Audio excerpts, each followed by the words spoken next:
Shalom. Saat ini Allah ingin membicarakan tentang perubahan.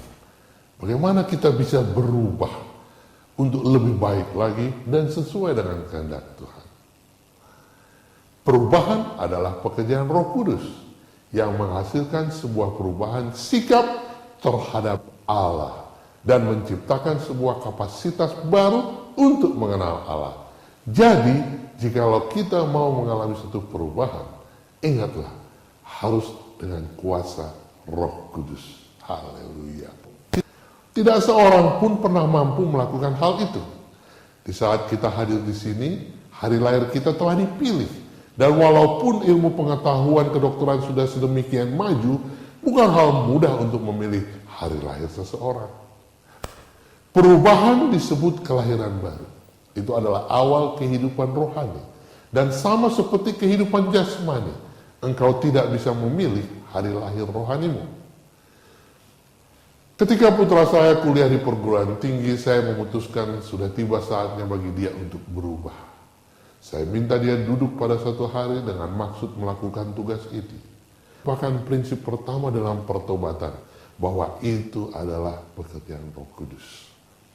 Kita tidak dapat mengubah diri kita sendiri ataupun orang lain. Ingat, Nyonya White katakan, Desire of Ages, halaman 172. Perubahan ini hanya dapat dibawa oleh pekerjaan Roh Kudus yang berhasil. Saudaraku, orang muda telah salah mengerti tentang apa sesungguhnya perubahan itu. Beberapa orang telah mencari pengalaman jalan ke Damaskus dengan melupakan bahwa bahkan Paulus membutuhkan 3 tahun menyepi di padang pasir Arabia sebelum dia siap untuk memulai pelayanan publiknya.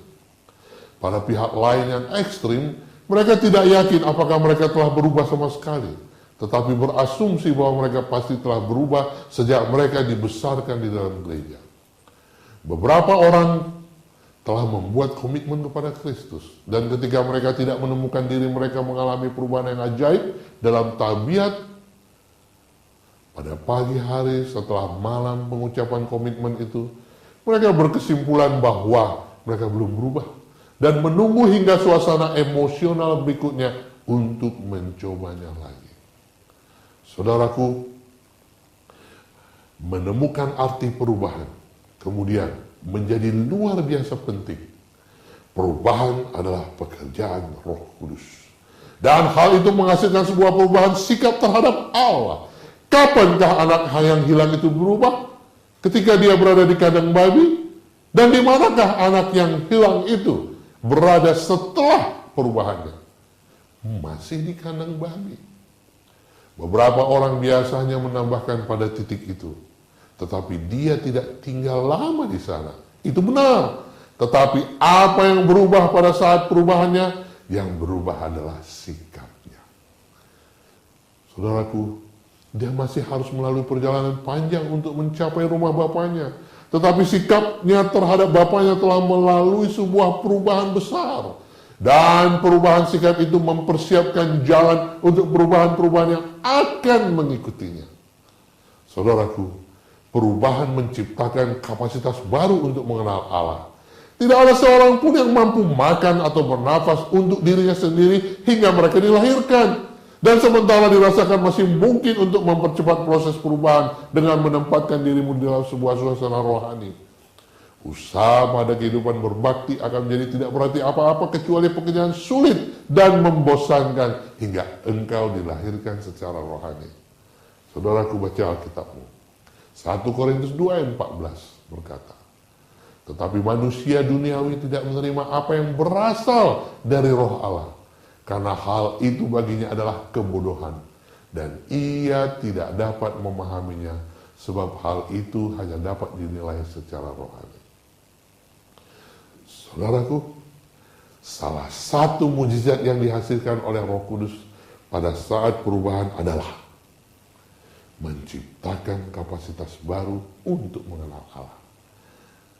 Nyonya White katakan dalam Desire of Ages halaman 189, untuk melayani Dia dengan benar, kita harus dilahirkan dalam roh suci Ini akan menyucikan hati dan memperbaharui pikiran, memberikan kita kapasitas baru untuk mengenal dan mengasihi Allah.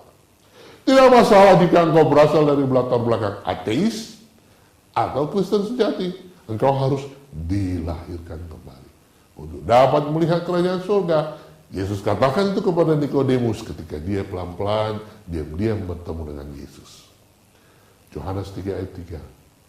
Yesus katakan, jika engkau tidak dilahirkan kembali, tidak dapat melihat kerajaan Allah. Saudaraku, engkau dapat mengetahui apakah engkau telah berubah atau tidak. Adalah benar bahwa perbedaan perubahan sama seperti mekanisme perbedaan emosional manusia kita. Tetapi pengalaman perubahan masih lebih khusus, sedikit demi sedikit. Mungkin secara tanpa disadari oleh penerima, pengaruh yang dibuat cenderung untuk menarik jiwa kepada Kristus. Hal ini mungkin diterima melalui merenungkan tentang Dia, melalui pembacaan Alkitab, atau melalui pendengaran akan firman yang disampaikan pengkhotbah. Lihat di YouTube, di website, di internet, radio dan TV yang ditayangkan oleh gereja-gereja kita. Siaran rohani. Tiba-tiba saat roh itu datang, maka kita akan berubah. Roh itu datang dengan seruan yang langsung. Jiwa itu dengan sukacita menyerahkan dirinya kepada Yesus. Pernahkah pengalaman tiba-tiba itu terjadi terhadapmu? Pernahkah engkau bergantung pada kelakuan baikmu, posisimu dalam gereja, atau warisan Kristen turun-temurun untuk memastikan keselamatanmu? Pemirsa, atau apakah engkau memusatkan perhatianmu pada kelemahan-kelemahan dan kesalahan-kesalahanmu dan berkesimpulan berdasarkan hal itu bahwa engkau belum pernah berubah? Ketika engkau mengerti apa perubahan itu, engkau dapat mengetahui apakah engkau telah berubah atau belum. Haleluya, saya percaya Roh Kudus ingin menolong Anda untuk berubah. Tuhan memberkatimu. Shalom.